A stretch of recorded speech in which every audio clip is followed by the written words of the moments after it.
Hello everyone and welcome to Who Wore It Better, the weekly segment in which I review Raw and Smackdown back to back and try and figure out which show won for the week. Spoiler alert, both shows in my estimation did very well this week, but as we head toward Roadblock there could only be one winner.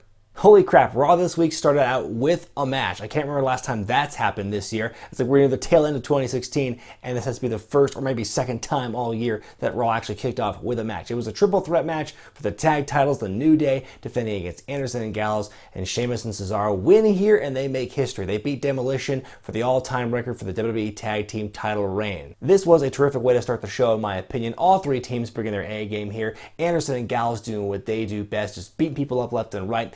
Sheamus and Cesaro doing some more of that odd couple dynamic, but still showing they have some teamwork and some bond forming there. Cesaro, that tear he went on near the end of the thing, like beating everyone up, going spot. That was a brilliant piece of work by Cesaro there. The New Day, by hook or by crook, doing what they do best and doing whatever it takes to win and retain the tag titles, making history, or so you think, because later in the night they have the big celebration backstage. They get Stephanie McMahon all wet with champagne, and as punishment, they're going to be defending the titles again at the end of the night, which we'll get to later. Daivari taking on Lindsay Dorado in cruiserweight action. Daivari has to be like the most used cruiserweight right now on the roster, with the exception of guys like TJ Perkins and Brian Kendrick. Just someone who's there like every week doing something. Usually he's kind of in a jobber status now, but with this feud he's got going with Jack Gallagher, he's finally getting some kind of heat. I think he's clearly like the number 2 heel cruiserweight on the roster at this point, behind Kendrick. I loved Gallagher's interruption, coming out and saying, "I'm going to interfere, you're a scoundrel." Then he does it. That's great. Like, that's the most character I've seen from someone who's not Kendrick or Perkins or Rich Swann at all in the cruiserweights. Gallagher always has that kind of character in the ring, but to hear him cut this little promo, it's very like Attitude Era-esque almost. It's very Edge and Christian. We're going to do a run-in. Let's do a run-in. That's kind of what it reminded me of. But Gallagher doing his own way. Again, it's kind of showing some character that you haven't really seen in the cruiserweights lately. That's one of my biggest gripes with the cruiserweight division, especially on Raw, is that you don't get to see much of their characters come to light, with the exception of one or two very small exceptions. But Gallagher coming out, interfering in Daivari, extending that rivalry they have going on from 205 Live and the week prior to that on Raw. You know, last week on Who Wore It Better, I dismissed the Charlotte, Sasha Banks, Ric Flair segment to close out Raw from last week. I said it was shit. I didn't care for it. I think at the time when I watched it, and then when I reviewed it later on the next night, I was just like tired, basically. When I watched it again with more alert eyes and a more alert mind, I take back what I said. I thought it was a very good segment, very strong. It really showed Charlotte in like the ultimate heel, like slapping her dad and getting the cheap shots in on Sasha Banks, beating her up and stuff. So I was a bit disappointed this week on Raw when neither of them were live for the show. They had a great hype package. Kudos again to the editing team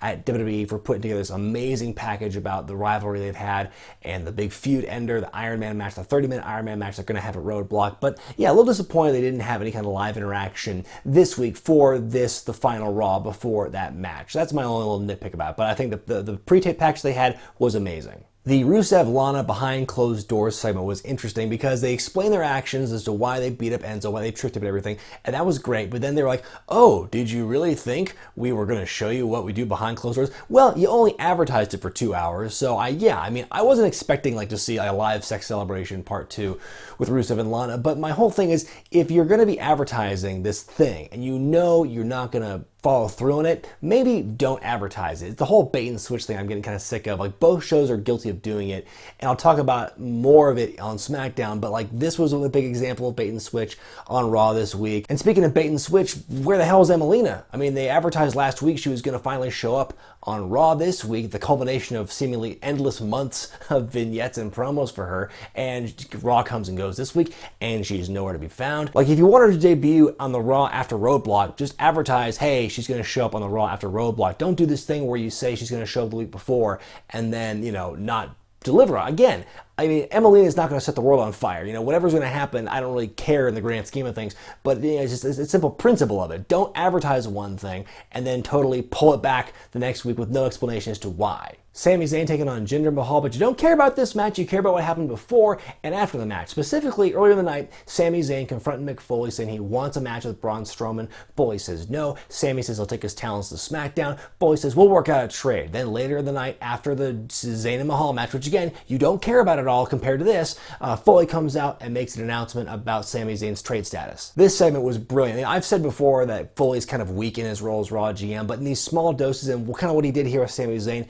this is Foley at his finest in this Raw GM role, because I love the misdirection of him saying, we're going to trade you straight up for Eva Marie, and they light a fire under Sami Zayn, and Sami Zayn gets super motivated and angry, and Foley's like, bottle that anger against Braun Strowman. Like, oh, I love that whole back and forth between the two of them. They're getting into his face. Sami Zayn was like headbutting Mick Foley at one point, and I thought it was just so intense, and it felt so real, and I loved it. It was raw and visceral, and yeah, so now we've got Sami Zayn versus Braun Strowman after a incredible promo off by Zayn and Foley. I loved it. It was like, it caught me off guard, the misdirection with Eva Marie, and then everything following up with that, with Foley revealing his motivations to just light that fire under Sami Zayn. So I'm really excited now what's going to happen between Zayn and Strowman. It's probably going to be a massacre, but you know what? At least the build has been cool. Main event time, another tag team title triple threat match to close out the show. This match was made after the chaos of Champagne Gate from earlier in the night during the New Day celebration party. It's the New Day defending against Jericho and Reigns and Rollins. This match was a blast to watch. I think both triple threat matches from the beginning and the end, both those matches were great in their own ways. Both had little different styles and different stories they were being told here, but I think both matches were excellent here. I love the timing of the big tandem superplex powerbomb mega spot in the corner, and then commercial. Like, that's not a place to put a commercial after a spot like that. You really killed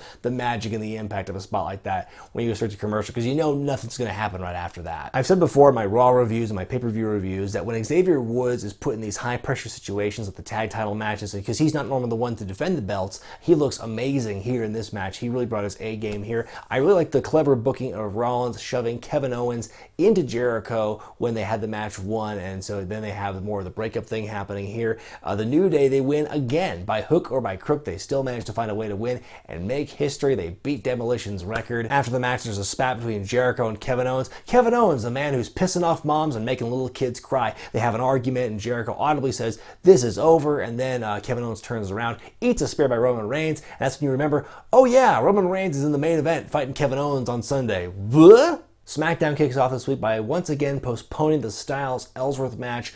Once again, gag me with a spoon. This is awful. I mean, you've only been advertising this for 2 weeks. You've had the promo sent out to the USA Network, everything coming out there saying, this match is happening, this match is happening. Now, last week you could forgive them for pulling the match because Styles was injured, but this one, assuming he's still injured, which is why he didn't do anything this week on SmackDown either, then, you know, don't advertise the match. Again, why are you going to advertise these things, whether it's Rusev Lana or Emelina or Eva Marie or Kurt Hawkins or this, Styles and Ellsworth, when you are knowingly not going to deliver on it, and you're going to advertise it and you're going to do it anyway, and then you don't do it. Like, that's so annoying. Like I said, SmackDown has been the most guilty of the two shows. Both shows are guilty this year, but especially SmackDown since the brand split. Like, when they first did the thing with Eva Marie, like holding back her debut week after week, okay, that was funny at first. Then we did the same thing with Kurt Hawkins, like, okay, that's kind of annoying, but now they're doing the same thing with Styles and Ellsworth, and it's driving me crazy. It's like, it's making me not want to watch, because you cry wolf enough times. It's not captivating television, in my opinion, to have these constant bait and switches.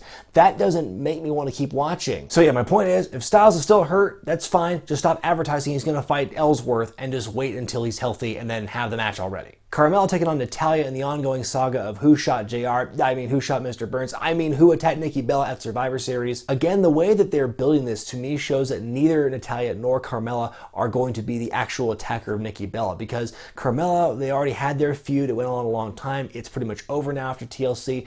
Natalya, I think, is just too obvious. The fact that she was able to swoop in after Survivor Series and take her place in the match. Yeah, it makes that as the motive, but to me it's just too obvious that she was the one to attack. And the fact that she's denying it so much, to me, unless they have a really bizarre swerve where she says, haha, I actually did attack you, that would be kind of a letdown. So I am still strongly in the camp of it's going to be a third unnamed person who's going to be revealed at some point in the future. Whether or not it's Eva Marie, who really knows? That's kind of a joke answer on my part, but I mean, kind of cool, but I mean, who knows who it's going to be. I do like how on SmackDown you have multiple women's storylines going on that actually have some substance to them. Like with Raw, you just have like Sasha and Charlotte, like that's it. You have Bayley there, but she's kind of floating around in the ether waiting for that feud to die before she comes in, just squashing Alicia Fox 2 weeks in a row. Nia Jax is pretty much MIA. I haven't seen her in a few weeks, so I don't know what's going on with that. So yeah, SmackDown right now in terms of like what they're doing with the women is a lot more compelling on the whole than what Raw is doing. Gabriel Iglesias shows up for a minute on backstage talking with Apollo Crews and doing thing with The Miz and Maurice.